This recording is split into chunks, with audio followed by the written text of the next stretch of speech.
Now, our next question here, it is a 28-year-old woman complained of the weakness, dizziness, nosebleed, and hemorrhage on her torso. The condition was onset 4 months ago, and objectively her condition is moderate in severity, and there is multicolor painless hemorrhage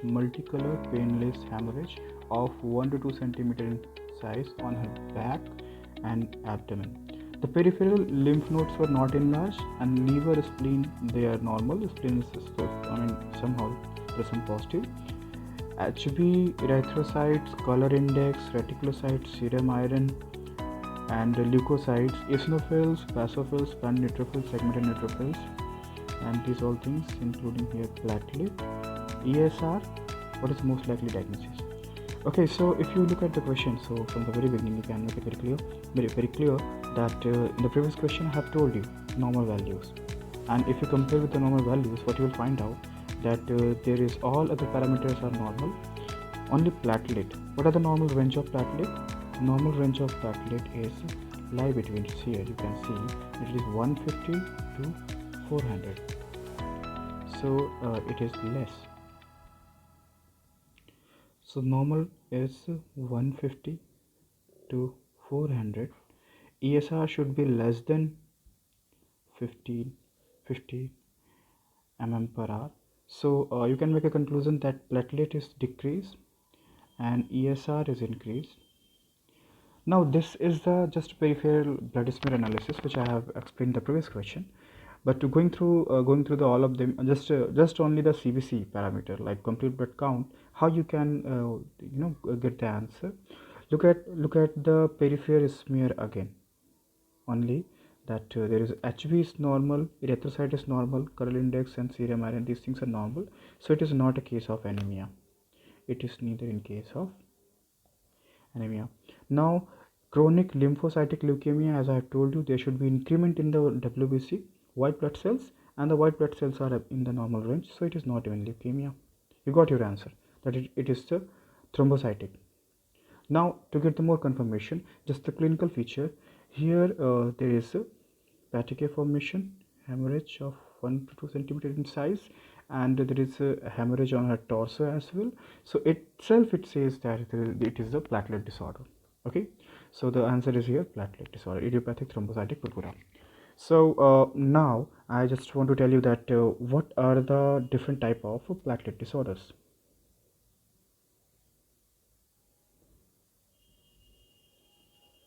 Platelet disorder. Now, what is platelet disorder? In the platelet disorder, every time bleeding time increases and there is a mucous membrane bleeding, because in this case also, see, here is a nosebleed.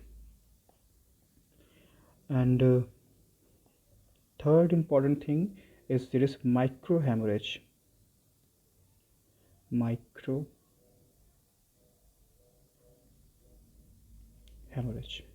Okay, like petechiae and epistaxis. So next things which you should remember, that these platelet disorder are categorized in only three level. One, where only you see there is a pure platelet disorder, so which can be defined with the platelet count on the basis of platelet count. And the next one is where there is a microangiopathy.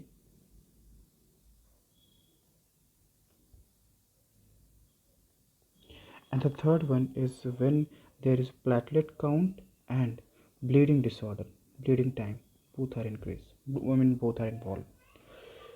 So examples of platelet count disorder is the first one, Bernard-Soulier syndrome.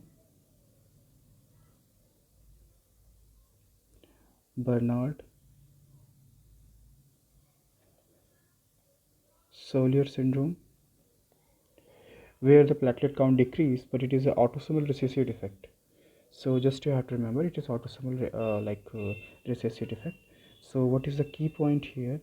There will be the in the question, or you can see big platelet size will be increased.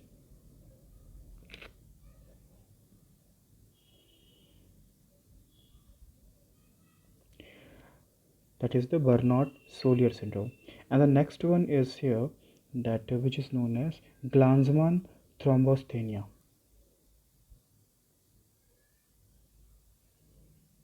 Glanzmann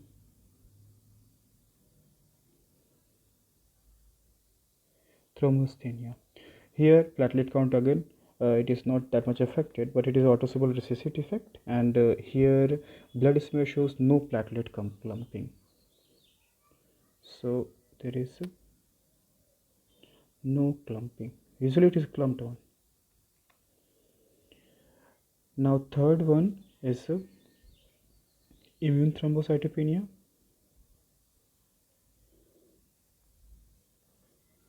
Immune mediated. When the patient is having immune mediated, so in the question you will see there is a destruction of platelet in the spleen. So there is a splenic macrophages that phagocyte the platelet. So overall what you can see that it may be idiopathic, which when you don't know the cause here, and also it can be secondary to the autoimmune disease like systemic lupus erythematosus, etc., or maybe the viral illness or all these things. So immune mediated itself, it says that it's immune like immunological involvement. And then there is next one, which is a uremic platelet dysfunction. Uremic dysfunction. In the uremic dysfunction, question will be mentioned that there is increase in no platelet will be that much markable, but in the patient with the renal failure and uremic, so the patient will have the history of renal failure, or the patient will have the uremic toxin accumulation. So these are the like direct asked questions. Bernard-Solier, where big size of platelet seen. Glanzmann, where is no clumping present. Immune, which is secondary to immune or idiopathic. Uremic, when there is urea or renal involvement. In the microangiopathy, that disorder is overlooked significantly in the symptomatology. So very famous diseases, like few of them we always take name on the exams as been asked. DIC, okay, like disseminated intravascular coagulation. So here we can see that in case of microangiopathy, basically there is overlap with the significantly symptomatology, so they may resemble the DIC but do not exhibit the lab finding. So increase in PTT and increase in PET, platelet count and prothrombin time, and decrease in fibrinogen. As etiology does not involve any widespread clotting factor, so it can be thrombotic thrombocytopenic purpura or hemolytic uremic syndrome. So there are only two things, two type of disease here. Either it can be thrombotic thrombocytic purpura, or the next one, it can be hemolytic uremic syndrome. So in case of thrombotic thrombocytic purpura, in the question exam, it is typically present in female, that is thrombotic thrombocytic, inhibition or deficiency, and there is degradation of the Warburg factor, and there is increase in platelet adhesion and aggregation. So there is a microthrombi formation. So it is because it is micro, so here is microthrombi formation, thrombi. So microthrombi formation in the question keyword. Hemolytic uremic syndrome. In the hemolytic uremic syndrome, patient typically it is present in the children, first thing, and the second thing is their fever, neurological symptoms. So normal PTT is the plasma action steroid is given. So the platelet adhesion aggregation information. So overall In the hemolytic uremic syndrome, there is a bloody diarrhea associated with this. And the third one, where platelet count and bleeding time both are affected.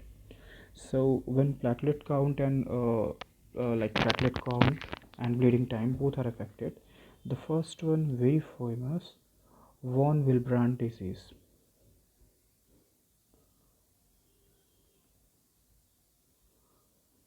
Von Willebrand disease.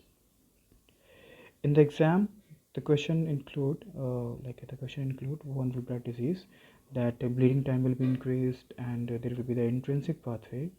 So in the Willebrand disease, there is an intrinsic pathway coagulation defect. So there is a factor decrement, so defect in the platelet plug formation. So platelet plug formation do not take place. So the mild but the most commonly inherited. So it is most commonly inherited. Now no platelet aggregation, so there is no restocotin factor. So no platelet aggregation, inherited, most commonly inherited, or you can say it is an autosomal problem. So now, and the next one famous is here, DIC. In DIC, there is a decrease in platelet count and remaining bleeding time, prothrombin time, these all increase. So it is a widespread clotting factor activation in case of DIC. So thromboembolic state with the excessive clotting factor consumptions take place that result in an increase in thrombosis. So that cause can be the due to the stroke, snake bite. Like it is widespread, so it is a separate topic which I have covered already in the lectures. It can be causes. It can be due to the stroke, followed by stroke, snake bite, sepsis, trauma, obstetric complications, acute pancreatitis, nephrotic syndrome, etc. So here fibrin degradation, factor 5 and factor 8, they are decreased. So DIC itself is having the vast variety. Okay, so this was the concept of the platelet disorder, and the next one is here hereditary thrombophilias, where the factor 5 protein CS deficiency, prothrombin deficiency, antithrombin deficiency, these things are. So the most commonly asked question from this topic, which I have already mentioned. Okay.